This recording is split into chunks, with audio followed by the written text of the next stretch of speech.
I've always, I'll tell you this. I've always sort of thought about the things that, where'd you go? Are you still there, Alicia? I'm here. I'm just Oh, gonna mute okay. my. Oh, you're just gonna Right. move the slides. Okay, so just so you Yeah. know, my notes are not in sync with your slides, so you may just want to put Oh, okay. yeah, just maybe put each one up for. So Okay. here's the thing. If you were to ask me, what's the worst thing you could do to a child? And some might expect that I would say something like, oh, well, it's to not teach them wealth and financial literacy.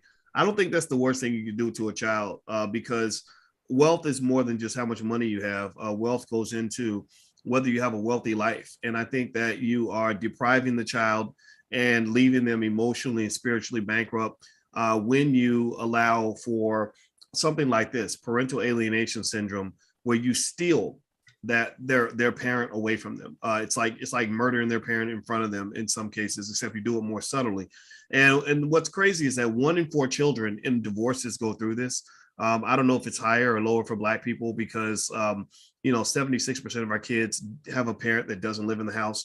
What happens is that the children end up becoming filled with contempt and hatred for that target parent. They've described it as what they call intimate terrorism. And I was actually quite impressed and happy that the medical community is starting to acknowledge that this is happening, because you hear a lot of stories about fathers who are saying, sheesh, I'm not doing anything wrong. I'm trying my best.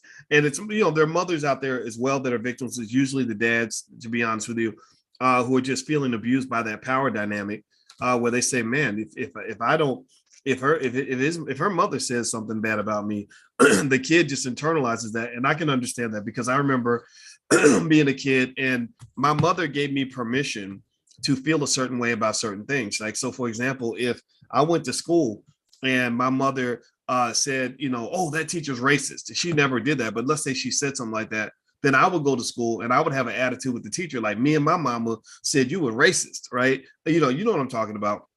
And so ultimately, it's very subtle. That's the interesting thing about parental alienation syndrome is it's devastating, but it's like a slow killer, almost like high blood pressure. How it's a silent killer. You don't even know you have high blood pressure, and one day you die of a stroke or whatever. Well, the same thing is true with parental alienation syndrome. You just you're living your regular life. You think you're doing everything normal. Next thing you know, the child has no relationship with the other parent, and it's not because the parent is a mass murderer or a crackhead. It might just be because the parent just didn't have a connection with the child.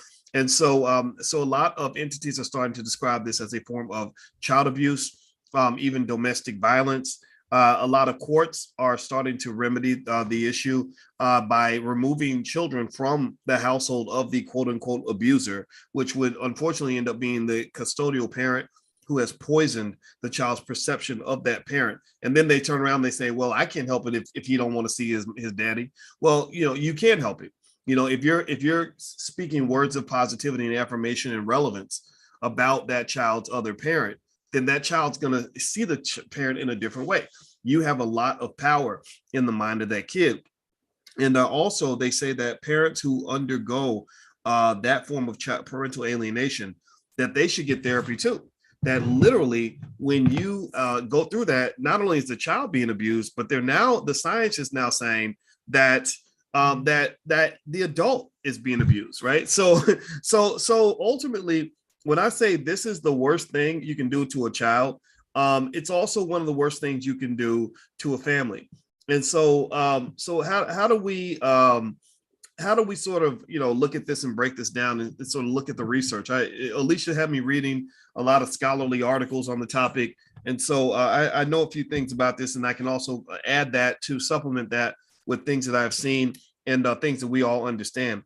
So one of the things about parental alienation, this form of what they call intimate terrorism or child abuse, is that it tends to come with a power dynamic, an imbalanced power dynamic, no different from if when they say at work, if you have the boss that tells the secretary, hey, sleep with me if you want to keep your job. Well, a lot of people find that problematic because there's a power dynamic, right? She knows that if she doesn't give him what he wants, then she's going to lose her job. And so in parental alienation, when you're harming the child by by using the child as bait. You're using the child as leverage. Like, if you do X, Y, Z, then you can't see your child, right? And you know, or because you cheated on me, I'm not gonna let you see your baby anymore. That power dynamic comes with a lot of intimidation, a lot of coercion, and a lot of threats that end up, you know, really causing either conflict, significant conflict that's incredibly damaging to the child, because the child's now watching you fight with the other parent in front of them, which is just absolutely a no-no for any mature couple. But also it may cause the other parent to say, you know what, I'm just done. I'm out of here. I'm getting out of this abusive situation. I'm being mistreated. This ain't right. And then what might happen is that the parent with all the power could say, well, I tried. I told him he could see the baby, but he had to make sure that he wasn't that bitch wasn't at the house, or blah blah blah blah. Right. So what's occurring? So it's almost like the boss who says, well, I told you you could have kept your job. All you had to do was have sex with me. Right. If you'd had sex with me, then you still have your job. I didn't make you quit that job. You quit the job on your own. Right. So a lot of times people quit the job because they're tired of the abuse, or tired of the power dynamic that's unfairly biased in the direction of the custodial parent.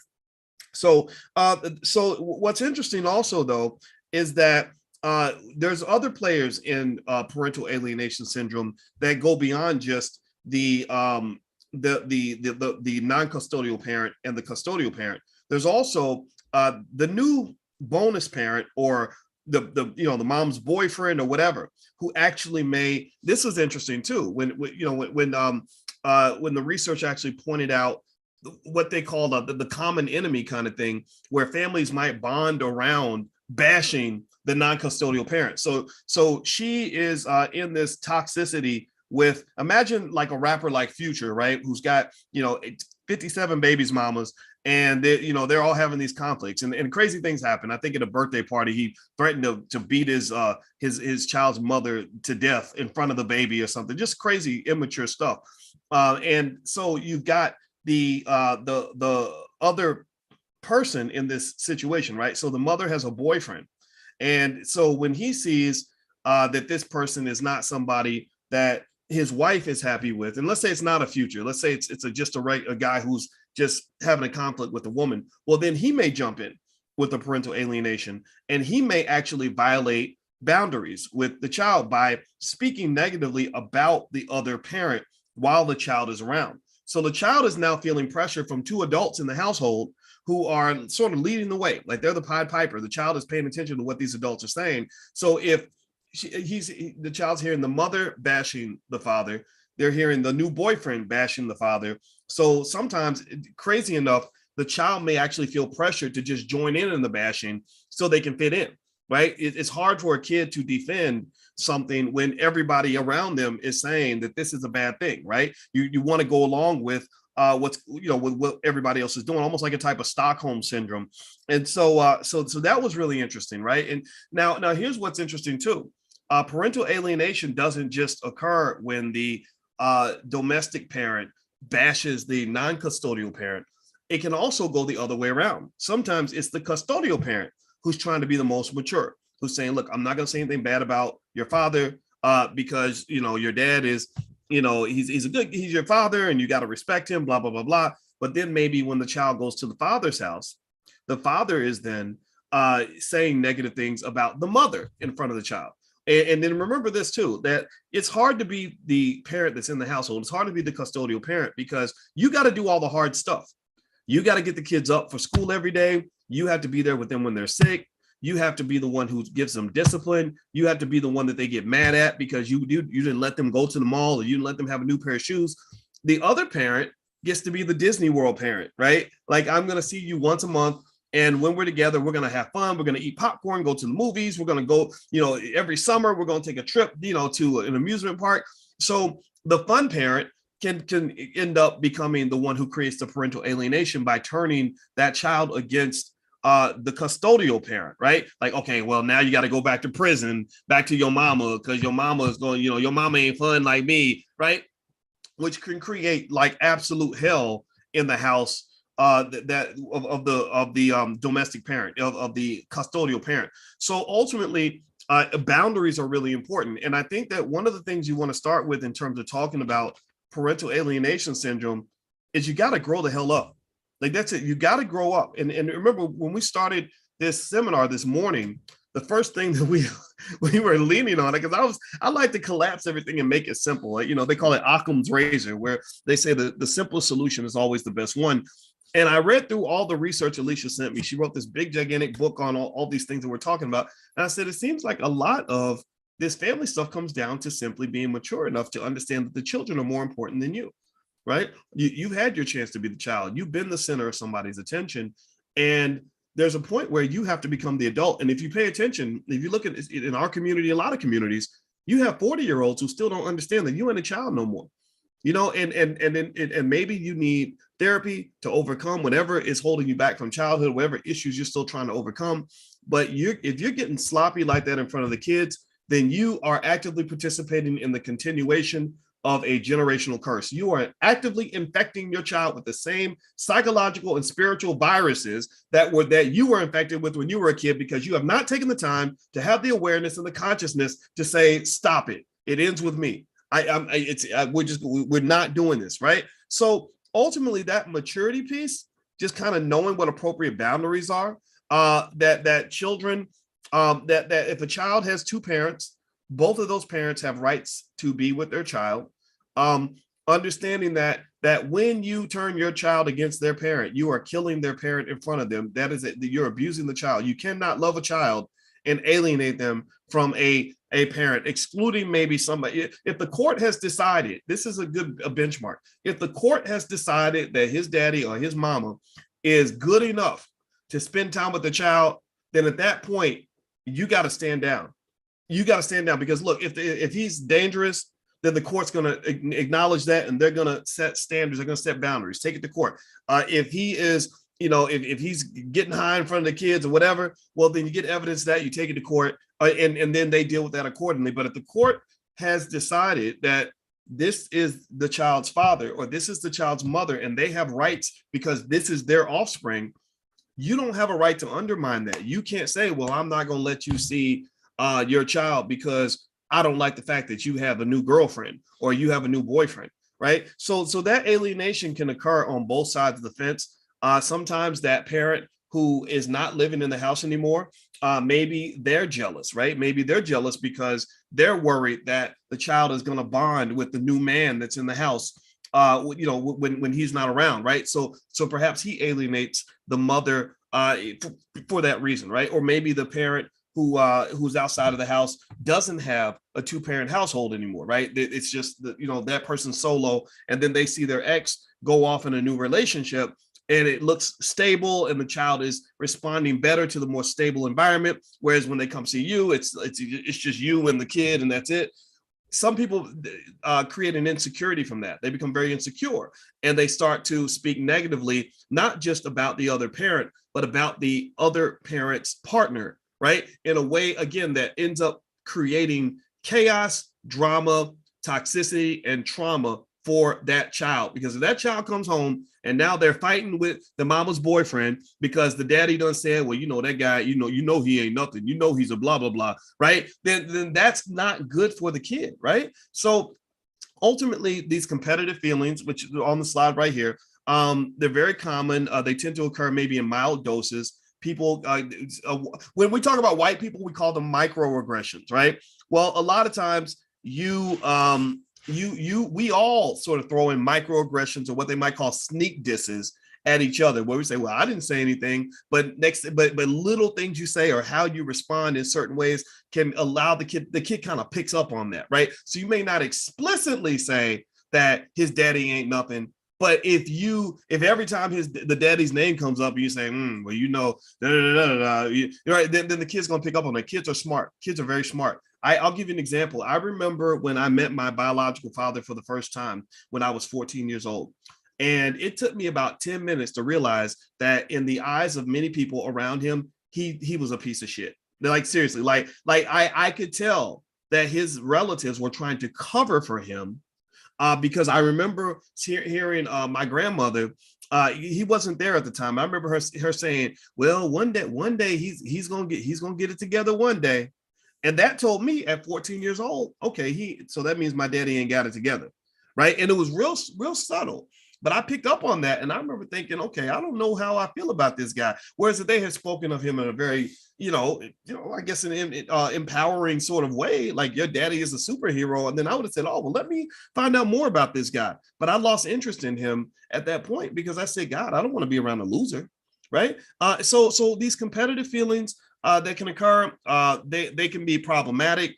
Also, the sharing of affection. A lot of times we find ourselves competing for the affection of the child because we need that, right? A lot of people that become, I call them motheraholics or fatheraholics, right?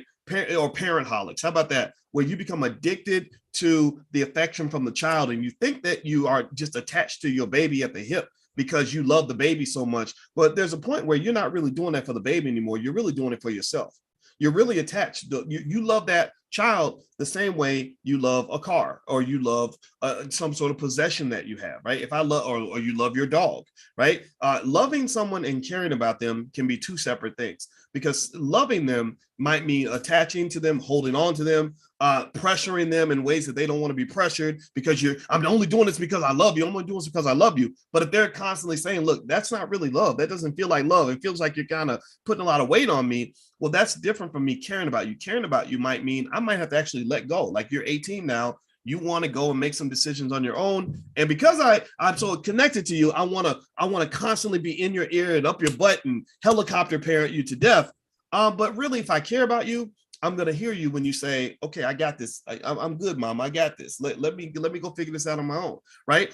So also sometimes even situations where you might have a parent who is infertile, like let's say that we break up and I can't have any more kids and you've got my only child. That can be an issue. Or let's say let's say it's the other thing. Let's say that we never had kids and you get with someone else and have a child that I couldn't give you, right? All these factors come into play in terms of shaping that parental alienation conversation. And another example that they laid out in the research was they gave an anecdote of a woman who actually alienated the child from the child's mother because she married this man who already had a kid. She couldn't have kids. Right. So marrying a man with a child was her opportunity to be a mom. Right. You follow me? Does this make sense? Because there's a lot of variables that can move around in these examples. You can move things around. So she was a woman who was infertile. She married a man who had a child, but the child already had a mother. So subconsciously, the woman was thinking, OK, how do I get this bitch out of here so I can take over the game? Right, seriously, that's literally what she was thinking. She was thinking, and it was very simple, like little tiny thing she did that was really fascinating to me. One thing that she did was she talked the husband into moving away out of town, away from the mother, and they moved away. And then when she moved away, she became buddy with the daughter, and eventually the daughter, I think Christmas came up, and the daughter normally would go to her mother for Christmas. And she had the daughter write a letter to the mother basically saying, I really don't want to go, have to leave town during Christmas. I'd rather spend time at home where I'm more comfortable, right? So she could sort of, wave her hands of any responsibility by basically saying, I didn't tell her to say that. I mean, that's what she wants, right? We have to give her what she wants, right? When the reality is that child already had a mama before you, right? And really, it was up to her and her husband to go to the child and intervene and say, no, that is your mother. You're going to go spend time with your mother because you need your mother, right? So parental alienation isn't just a woman telling the daddy, you can't see your baby. We know about those cases. We see them all the time, right? It can also be the person not living in the household, sabotaging things that are happening in the household. And it can also be initiated by outsiders, right? Because when we break up, you're now splitting cells to some extent. You had a relationship that involved two people. Now you might have a relationship that involves four people, right? And each of those new people you're bringing in is bringing their own set of baggage, their own set of needs, their own set of drama. And now you got drama times drama to the drama power. That's when you get the chaos that happens in many of our families. Does that make sense? You guys get what I'm saying? Okay, so babe, if you want to, you can move to the next slide. So we talked about boundaries, that are extremely important, right? So let's start with the basics of boundaries. family therapy can be beneficial also to deal with parental alienation syndrome. I cannot emphasize to you enough that there are therapists that are licensed in this stuff, that have studied this stuff to the nth degree. There's a ton of research on this. And if you are struggling with this, I would not get caught in that category trying to do it yourself. You got millions of people out here that are trying to do it themselves, and they're doing it wrong. And you see it all over the place. You see the result from kids growing up that are traumatized as hell. All you gotta do is watch an episode of Love and Hip Hop or something like that. And all you see are these traumatized kids who are now adults, who are now playing out that trauma in a series of really horrible, crazy relationships. If you watch an episode of Love and Hip Hop, you see trauma everywhere. Right? Oh, my mama went to jail for crack. My daddy got shot when I was 4, and I had to run the streets, and now it's to the point where it's literally like a poison that's been infected, sort of it's been drilled into the culture. Like, we're being injected with this virus of traumatic toxicity, because now they're celebrating it in the music. There are now hip hop artists that can't even sell a record because they weren't traumatized, right? You ain't got no story about having to sell crack when you were 14 and getting shot when you were 2 and all this other, you don't have stories like that. Well, then you're not a good artist, right? No one's going to connect with you, because people can connect with the trauma. They can't connect with the healthiness, right? So the other thing about parental alienation syndrome, another solution, is we got to raise awareness about this. It takes, what I find is that it takes at least two people typically to really mess up a situation, right? And a lot of times when we talk about our messed up situations, we always write the script as if we're the innocent victim in the story. Everybody writes the script that way. Everybody does. And that's, again, a lack of maturity, because maturity means having some degree of accountability and saying, what did I do wrong in that situation? What could I have done different?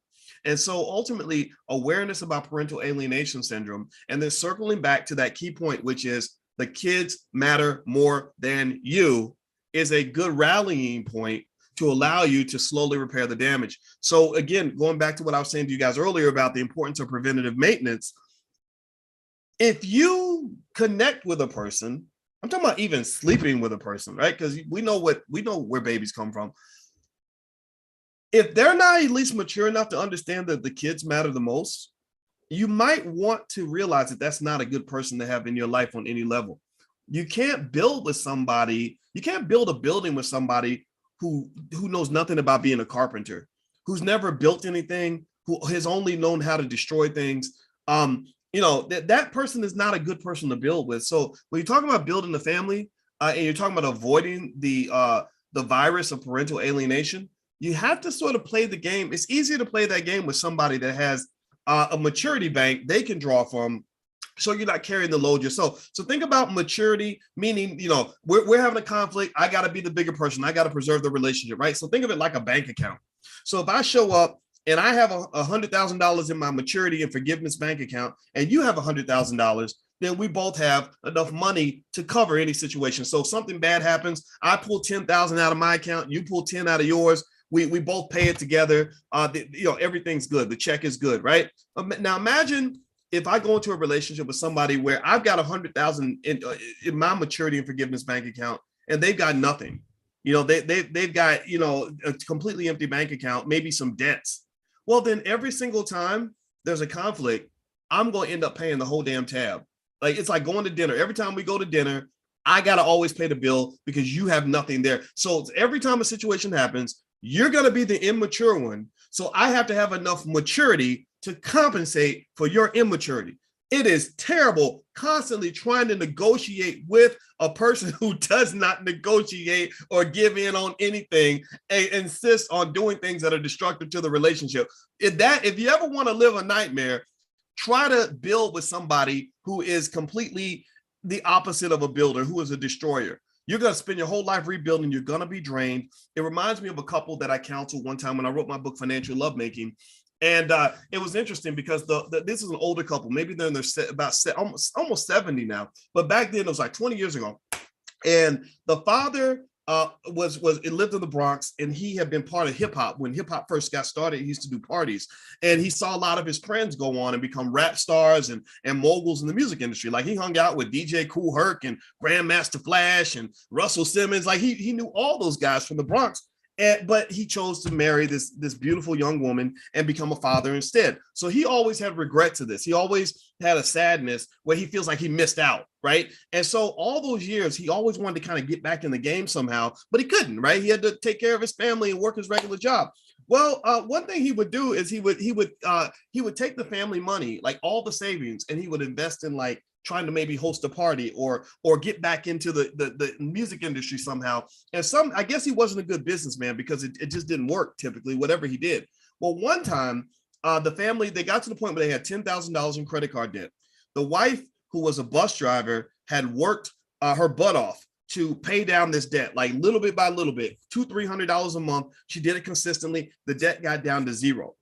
Well, without her knowledge, the husband took that credit card that had a zero balance on it, and he maxed it out again to $10,000 so that he could invest in a business that ultimately failed and made no money. And so this was so obviously this was devastating. I mean, that conversation, I mean, there were tears flowing. I mean, she was really broken up because of this.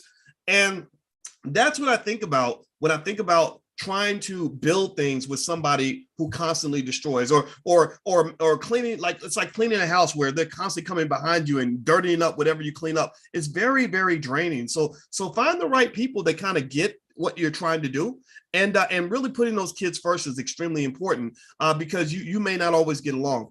Next, encouraging and maintaining a close parent-child contact. So that means that if you are the one being alienated, you have to fight for your right to be next to that kid. That means going ahead and spend that money on the lawyers so you can get the visitation locked down. That might mean distancing yourself in terms of how you communicate with the other partner. Don't communicate in a way that creates the intimacy that can lead to the volatility that can cause a fallout, right? You saw the other day, Alicia and I were talking the other day about that situation. Anybody see that where the daddy showed up and was like mad because he was supposed to see the baby at 3:15. It was exactly 3:15. I still remember it because that video kind of shook me a little bit. So he shows up and says, you told me my son will be ready for me at 3:15. So he's arguing back and forth with the mom and blah, blah, blah. And the mom's boyfriend, trying to be the hero, steps in and he's like, back up, man, back up, right? And he's like, no, you sit down because you need to blah, blah, blah, blah, and blah, blah, blah, right? So he's just going crazy and ballistic with her. So then the father, this is Texas, right? So in Texas, they ain't scared to carry guns. They kind of bout it down in Texas. So the guy goes into the house and he quietly comes out with a shotgun. And he's assuming that the presence of the shotgun is going to neutralize the conversation. So he says, get off my property. Well, the other guy doesn't back down. He gets in his face and he says, shoot me. He said, use that deal. He said, if you don't shoot me with that gun, I'm going to grab it from you and I'm going to shoot you with it, right? So that leads to a struggle, and he pushes the guy off, and next thing you know, he cocks back and he shoots the guy in the chest and murders him right there on the front porch. And this was somehow the video was on Twitter and YouTube for a long time. And what was interesting about that whole situation was you could easily see where obviously something went wrong. And we spent a lot of time dissecting everybody's role in that situation. And Alicia, if you want to even come in and kind of help me break that down a little bit, feel free to. But I saw this as like this. One, the man who got murdered, he was wrong by trying to take the law in his own hands. He was wrong you don't step up on nobody that's got a shotgun. And all that yelling, screaming, and hollering, I think was completely unnecessary. I think that could have been handled by having the deputies go and impose or your parental rights or whatever. It was not properly handled by the mother, who should have she was the intermediary. She should have been the one to somehow step in and squash a lot of that. And Alicia, I want you to kind of chime in on that. And then obviously the guy who decided that he wants to go get the gun and is now facing murder charges, I'm sure at some point. Obviously he took it too far too, because he didn't even have to be involved. That's the other thing too. That was between the father and the mother.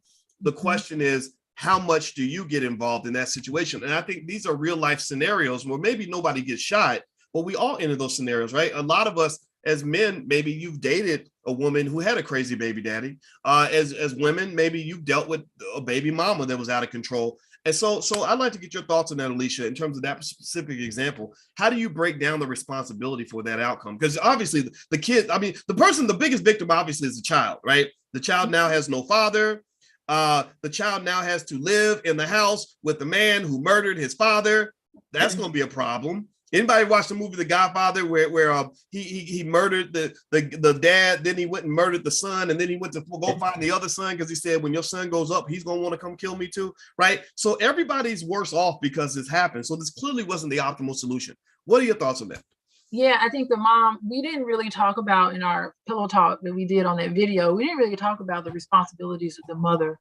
It seems as if the mother did not take in that situation. I mean, she was just sucked in on that heightened emotional state, because you could see her just kind of yelling at him, and then her whatever significant other new partner came out and was yelling. It didn't seem as if it was a really great situation all around, but it does start with the mother, because the mother is the center point of it all. That's the biological mother to this child. That is who she chose to be the father, and then that's who she chose to be her new partner. So all eyes should be on that mother. What happened to her? I mean, did she go through a bonding experience? Did she try to, mediate, conflict between her new partner and the ex? She should have been in there trying to say, time out, everybody. Do not, let's calm down and let's think about this. Her ability to be mature is definitely lacking. She got caught up into her emotions, and she wasn't thinking clearly about her child. She was just thinking clearly about ego, and this is my new man, and this is how it's going to be. And it's a clear example of a parental alienation situation to the extreme. And yeah, all eyes are on the mom. We didn't spend a lot of time talking about the mother's role in that unfortunate situation, because she got all that started and probably, it's funny what women can do. And I don't want to talk bad about women in general, but it's just funny how women can just like psych up their new partner's heads and say things to them. Oh, he did all this to me, and he did this to me, and evilize her past relationship. And then now got him on it, and he's into it. Now we don't know what's happened, but I'm sure he's facing charges or definitely investigating, it's not a good situation. Well, what's interesting about that too is, it makes me think about the divine power of women, that what women have in terms of how they can manage a situation where they can, soothe the savage beast with men. Like you saw that, like with the Avengers movies, how the Hulk was like this big angry green thing, and then when he got close to the one female character, I can't remember which one it was, Scarlett Johansson's character, he kind of calmed down, and he wasn't green anymore, and he kind of, and or another scene is, I remember, if anybody saw the movie Hustle and Flow with Terrence Howard, there was a point where they're in the studio and they get into a little back and forth, and the men start arguing, they're ready to fight and kick each other's butt, and Taraji walks in and just calms everything down. Like, she just says, well, I found this lava lamp at the store, and I felt like it'd be really nice for your studio, so I'm gonna just set it right here, and I made some cookies in the kitchen. Like, it was and the men just kind of started laughing afterward, right? And I think that really understanding like that power of the woman to either pour oil on the fire or to calm it down is extremely important. I think in that situation, that mother could have saved somebody's life that day. Because you can really see where it was everybody was wrong, but everybody was unfairly, just in an unfair situation. You're the dad, you're supposed to get the baby at 3:15. They didn't deliver your child, right? But then this new guy is coming in where you have to go get a gun to deal with your girlfriend's ex. That's unfair to him, so you're right. It affects a lot of people. Yeah, and he wasn't posing a threat to the new person. He wasn't posing a threat. He wasn't even there for him. I'm not even here for you. I just want to pick up my child. What's going on? He didn't even need to address or talk to the new partner. He should have spoken directly to the mother and said, where's the child? Yeah, and I think that to that point, it's like, to empathize with the guy that pulled out the gun, though, to some extent, if someone is out there yelling at your woman in that way, your protective instinct as a man does kick in. It does kick in where you're like, but what I would say too is that also is where men have to have discernment. I can say that I think it's quite logical to say that you may want to think twice about entering into a relationship that does have that kind of toxicity. I don't know if everybody thinks this way. Maybe I just think different, because again, I'm not a kid and I'm not, I have a decent, some education on, so maybe I process it different, but there are a lot of smart people in the room. So let me just say it like this, using real life as an example. I monitored your relationship with your ex-husband before you and I got married. If that was a crazy dramatic situation where he's coming over here constantly testing my gangster every other day and creating chaos in my household, that would tell me, okay, she's not done with this guy. They still have a relationship. You see? Yeah. So if you're dating somebody that has a lot of baby mama, baby daddy drama, that means they're still in another relationship. And so really you may not want to enter into that situation. What do you think? Yeah, I was good at creating boundaries with him. I was good at saying, let's just keep it. I mean, really, once we decided to divorce, all the argument went away. We haven't really argued very much since then. It was when we were trying to be together that it didn't work. Well, and also, but it all also kind of faded away. And I'm like, hey, this is great. Let's get this done. Thank you very much for your time. Let's move on and get these kids together. It was really, the pressure was off. Yeah, also he's a good guy, right? That helps a lot. Like he's just mature. Yeah, he's very mature. He understands, because he and I have a relationship to some extent because we got to figure out how to raise these kids. And it really is beneficial. And this is just good information for anybody that's going into a situation. It's really great when the other parent is mature, and when they could get past whatever feelings they have to say, okay, what are we gonna do for these kids? So I think that's really, when you think about the drama thing, it seems to me like there are people that like drama, that are used to it, that crave it, and those who want to minimize it. I would encourage you, if you are a person that likes to minimize drama, find other people that also want to do the same thing. That way, drama only occurs if it's absolutely necessary. You're not looking for drama. Some people look for drama. They can't breathe without it. So just keep that in mind. I'm done speaking. I hope I did my part, baby.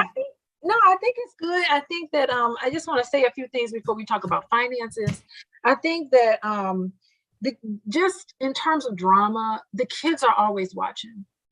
They're always watching to see what you're doing, and you're setting the example. They're learning by your interaction. And I really do believe the family therapy, even just therapy for yourself or couples therapy, family therapy is a tough thing, but it's really important to come up with. And family therapy would just look at, what are the boundaries? What are the expectations? Let's everybody hold ourselves accountable to that as adults so that we can do it best for the child. I mean, that's what family therapy is going to look like.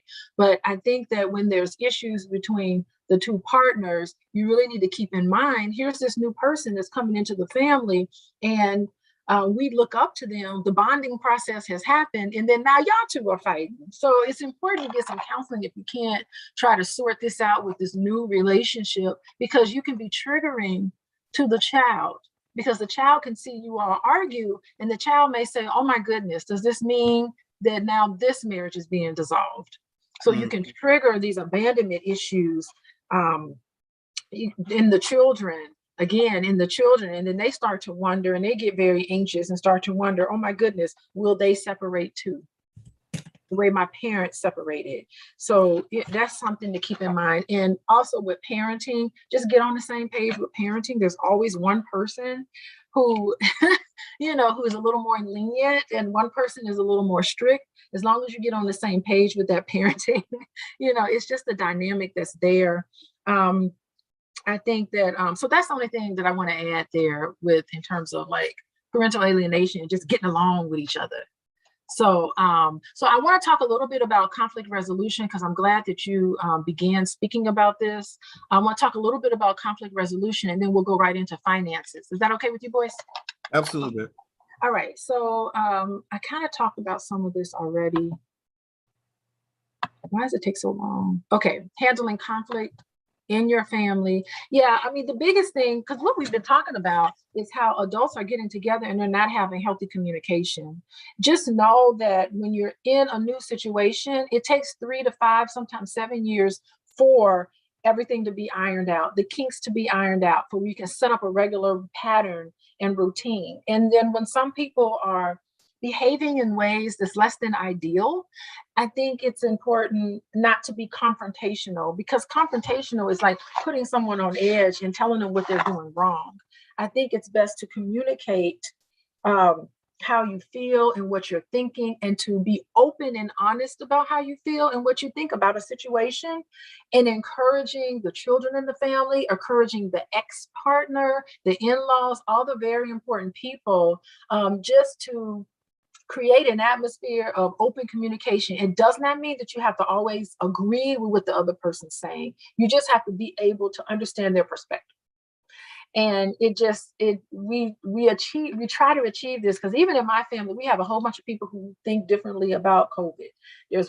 There's some people in our family who's pro getting the jab. There's another person in the family who believes in not getting the jab. But for somehow, we were all able to, at Thanksgiving, come together. And for the most part, I think we were successful at having really good, healthy, open communication where everyone feels comfortable speaking their truth. So I think that just creating that sort of atmosphere, and especially children, I think that creating an atmosphere of openness and acceptance for children is something that you always want to try to achieve, because we come from this sort of mindset that we need to just disregard children's thoughts and disregard how children feel because they're children.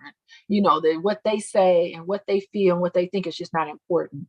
And I'm not saying that children's thinking and feeling should dictate how you run your household. No, no, no. It shouldn't dictate how you run your household. But I think it's important with healthy communication to just tune into them and try to find out what's going on with them. I see a lot of teenagers in my office who are very frustrated because they have parents who they feel do not listen to them. And it's a lot of disagreement, it's a lot of arguments. And I do believe that teenagers just want to be heard. They know that they're powerless in a lot of the decisions that happen, but they want to have their perspectives known because they are going and becoming an adult. One technique in terms of creating healthy communication that I use with a lot of my teenagers, and when I talk to their parents, if there's issues, I try to talk to them about having a notebook, and just have a notebook in the house where you can write each other notes. You can say, hey, I noticed when you came home from school today that you looked pretty sad. Could you let me know what's going on with you? Is everything okay? If you write it in a notebook and give it to them, and have them just sit with that and say, if you're ready to talk to me, write your answer in this notebook and give it to me. So, and this works really nicely, particularly with teens and young adults.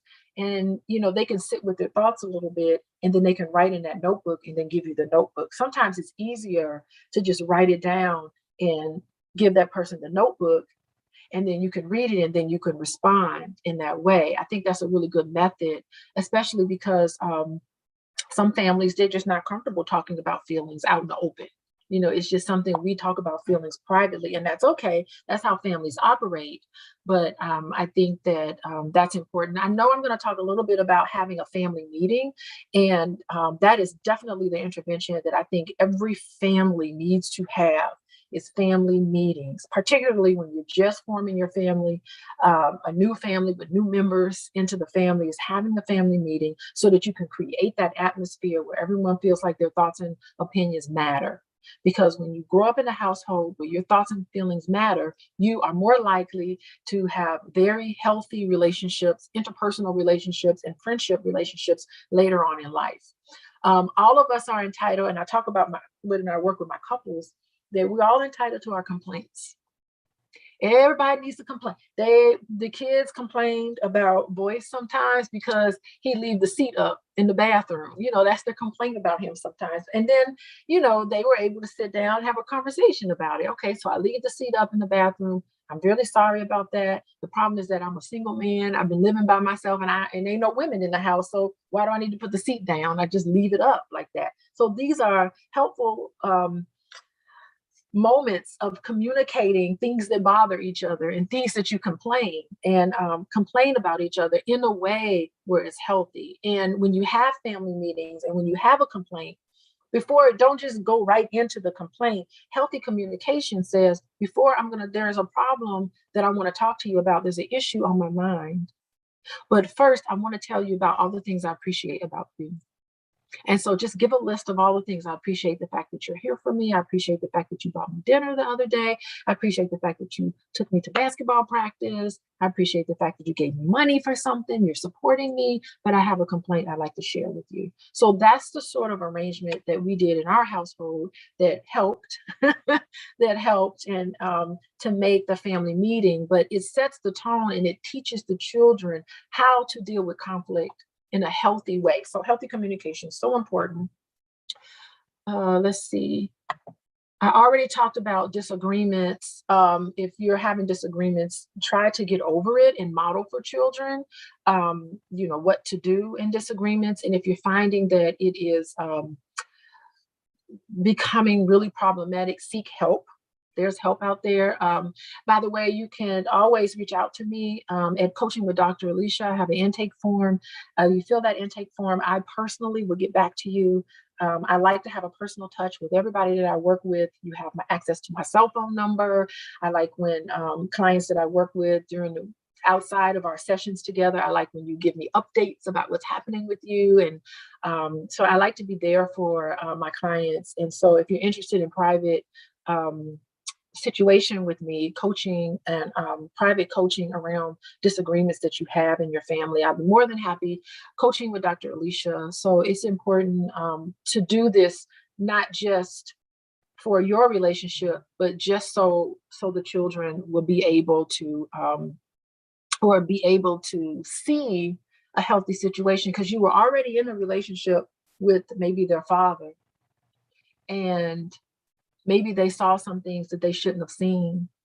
I think when you're in a new relationship, that's your chance to give your children a new experience. So I think that you should do with whatever it is in your power to make sure that your children are seeing healthy relationships. Because Boyce talked about it earlier, about how nice it was that he saw his parents work together in the household. And we are able to work together in this household. And I'm really grateful for his parents for showing him that wonderful experience that he is now able to reflect on. So I think that even though you've been in relationships where it was less than ideal, and maybe your children saw some things that they shouldn't have seen, it's never too late to make up for it. So you can say, hey kids, I had a terrible situation and I know you saw that, but I just want to let you know that things can be better. I want to model for you and let you know that healthy relationships are possible. And so anyway, so if you need help with that, I think it's real important for your children to be able to see that you are solving problems and constructively. Okay. And children do disagree sometimes. I think that as a parent, you do set the tone for how children kind of bond with each other. But I think that it's important to just keep in mind that some kids just don't like each other, and sometimes they can't help the way they feel about somebody. And it's just important to talk to them about it separately. If you're seeing that they're having disagreements with maybe their step siblings or bonus siblings, just pull them to the side and quietly talk to them. You pull your own biological child to the side. Right. So I think that's a recommendation. You don't want to discipline or be a little cautious about that, especially when they're older, about discipline your stepchildren. But you are definitely responsible for your own biological children, to pull them to the side and just say, tell me what's going on. Why are things differently? Say, talk freely to me. What happened? Okay, well, I'm going to talk to my husband about it. I'm going to talk to your stepdad about it, and we'll come down to the bottom of this, right? So make sure that the children know that they have a safe adult to go to when they're having difficulty with their step siblings. And then be sure to circle back. This could be a topic of a family meeting, right? Okay, I see there's some difficulty between the two of you. Your dad and I have talked about it, and we want to get down to the bottom of it. So that sort of thing, to just allow them to speak freely about it. You might need to separate the kids for a period of time and just say, okay, no contact right now till we get to the bottom of this. We're going to have our family meeting on Friday night.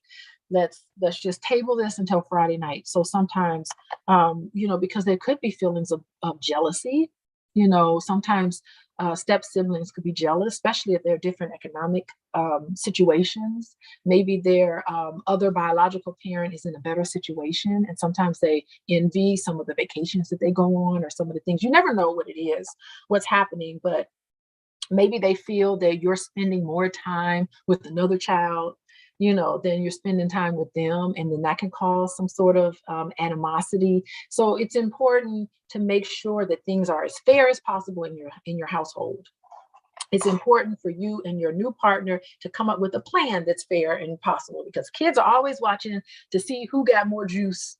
Did that person get more apple juice than I got? Trust me, I went through a period where I had to make sure the apple juice was at the same, everybody got the same juice, right? And if anyone was slighted, it was a problem. So that's something to keep in mind. I also think that, yeah, you don't want to reprimand one child in front of another, because wow, because there's a sense of satisfaction, you know, that the other child might give you, like, ooh, you got in trouble. You know, they may do stuff like that, and that could fuel more of an argument. So you want to kind of just, for situations like this, just say, time out, everybody separate. Your dad's gonna talk to them. I'm gonna talk to you. We're gonna try to figure this out, get everybody's story, and then the parents come together. And the parents say, okay, here's our strategy. What are we going to do? You know, Johnny, don't be acting right. Well, you know, such and such be stealing her stuff. You know, kids fight over stuff like that. That's not fair. Okay, well, they did go to the movies and we didn't take her to the movies, so they feeling kind of slighted. It's making sure that everything in the household is fair and paying attention to the children's thoughts and feelings and experiences. So that's the best way. And, you know, sometimes children, sometimes time, sometimes you're just like, you know what, they're going to be in college in another year. Let's just try to play it down until they out the house, you know. So we're trying to we're trying to raise our children in the most healthy environment as possible, knowing that at one point they're going to be out of the house, and they will. They're going to be out of my house. So anyway, I think I talked a little bit about, wait, let me move on. I talked a little bit about disagreement with in-laws. I tell you, in-laws can be very difficult. And um, geez, recently I spent about 3 days with a lady who spent the entire time bashing her mother-in-law. And, you know, it was a really difficult situation because I had to sit and listen to that for 3 days, you know, and I was just thinking, why is this person bashing her mother-in-law? Like, doesn't she realize that she's putting her husband in the middle? You know, so you don't want to get into a lot of disagreements with the mother-in-law. You really want to work with your partner on how best, if possible, the communication there on how best they need to handle their parents. I think you're overstepping your boundaries if you just take it upon yourself and be like, well, your mama needs to do this, your mama needs to do that, and I'm gonna talk to her myself about it. Like, I don't think that that's the best tactic. And I spent some time trying to hold back from that conversation with this particular lady that I spent several hours with and several days with on a recent trip that I took. But, you know, it can be very damaging. Sometimes in-laws can be real meddling. They can kind of overstep their boundaries, and this can be really frustrating. And I think that it's important for you and your partner to come up with a plan of action and to try to say, okay, what's going on with grandma? Grandma's not feeling well because grandpa died and she's feeling really needy right now. So she's meddling and she's kind of overstepping her boundaries. How about we do this? How about we take out time every week and spend time with her and just let her know what's going on, let her know that we love her. So, you know, the in-laws need to be managed in a way, and they need to be managed as a unit together. Common things that in-laws do is they have a lot of put downs. Sometimes they'll come over to the house too much. Sometimes you have a sibling that comes over to the house too much. Sometimes they can be very pushy and tell you what you need to do. You need to do this, you need to do that. They can criticize your parenting style, and you're just like, okay, that's none of their business what happens in my household, but okay, you know, this is where you need to create some boundaries there. And they can say negative things about you or about your partner in front of the children. So you want to make sure that that you set these great boundaries so that you can kind of say, listen, that's something that we're not going to do here. We have all decided that we're all going to be positive. We all decided that we're all going to have a situation where things are wonderful for the children. It's a healthy living environment for the children. So I would appreciate it if you wouldn't if you stay more positive. So there's ways where you can put the in-laws in their place. I mean, to keep in mind, I mean, unless the in-laws live like right next door to you, you don't have to let them in the house. I mean, you can let some boundaries. You can say, hey, I'm going to come visit you for a couple of hours on Friday, and then I'm leaving. Let them know you are a full adult and they should not be manipulating over you. And I think that even if you're having difficulties with your in-laws, or difficulties with your ex-in-laws, or even just difficulties with anyone in your family, I think it can always be turned around with what? Compassion and love.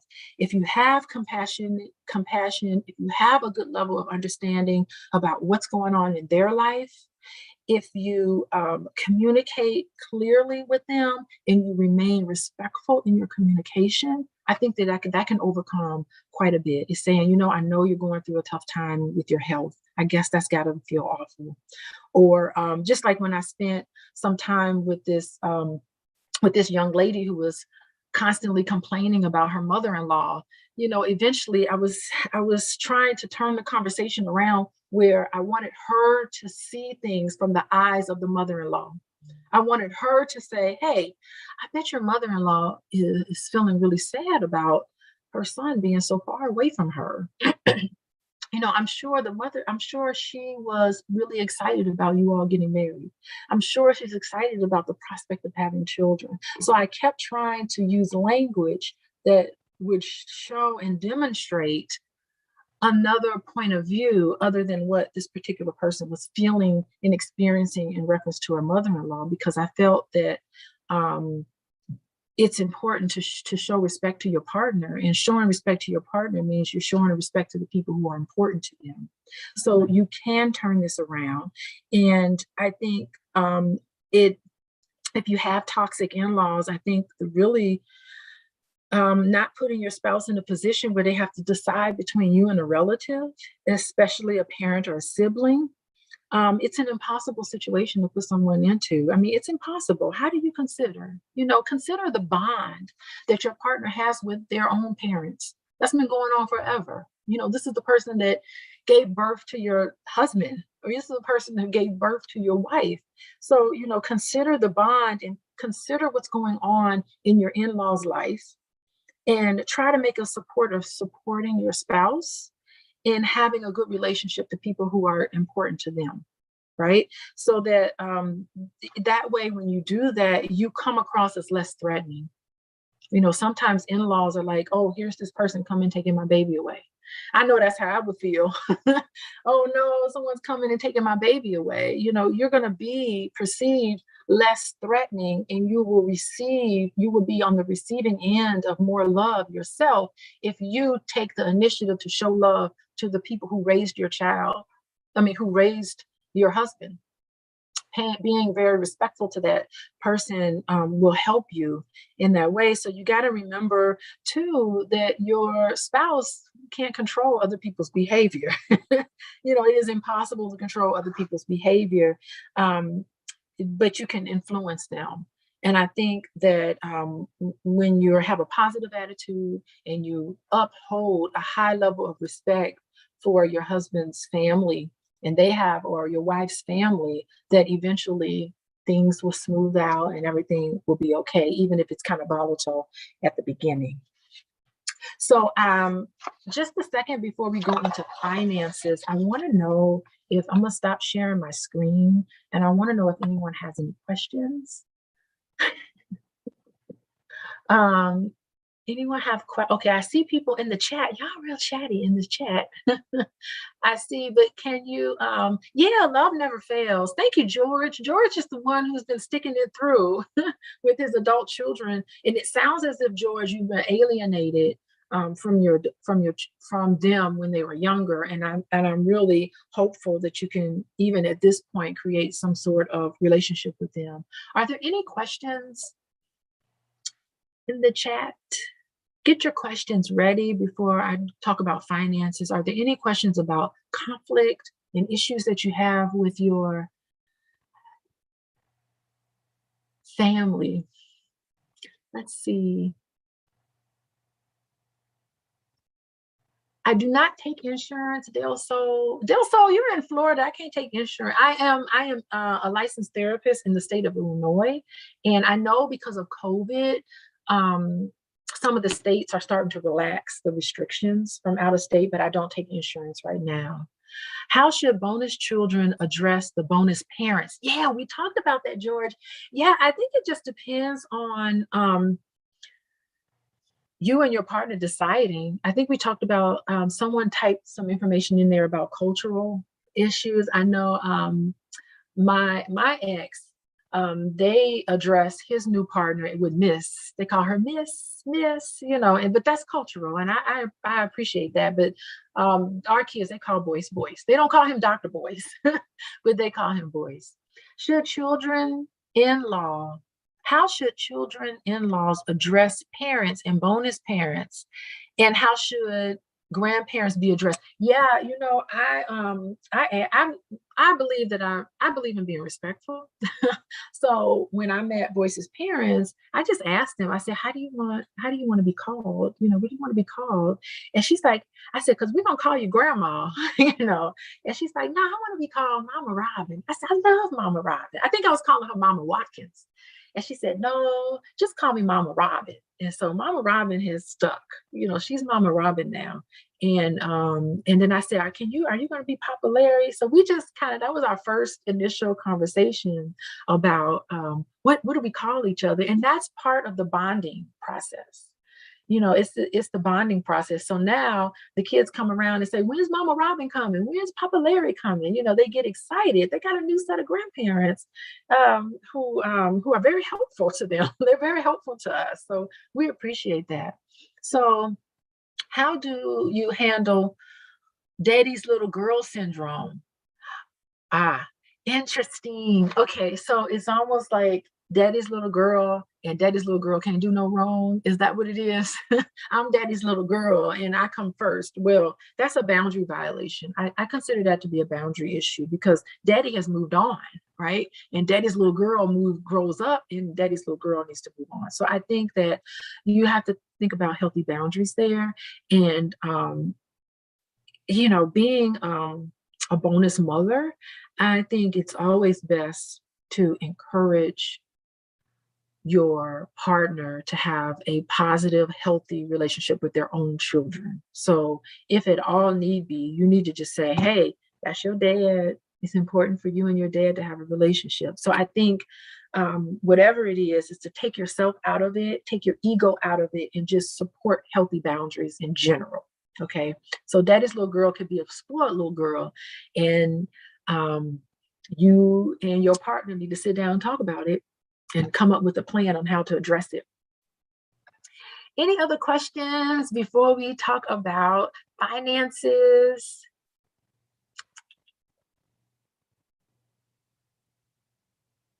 Okay, so no other question. I don't see much. What's the most important step involved in the family meeting? Yes. Thank you for asking that. You are so smart, George, for coming up with that, for asking that question. So family meeting is going to be after we talk about finances. The next topic is going to be how to run a family meeting. And by the way, you can get information on how to run a family meeting. It's all spelled out in the workbook. And so the workbook, you can download the workbook on the dramafreefamily.com, and you'll be able to download the workbook, and it's everything you need to know, all the format, all the steps it takes to run a family meeting. But we will cover that. That'll be the last thing we cover for today after we talk about finances. Good question. Good question. Very smart question. Okay, so I'm going to share my screen. We'll talk about finances. Oh, we're back at parental alienation. Okay, so, okay.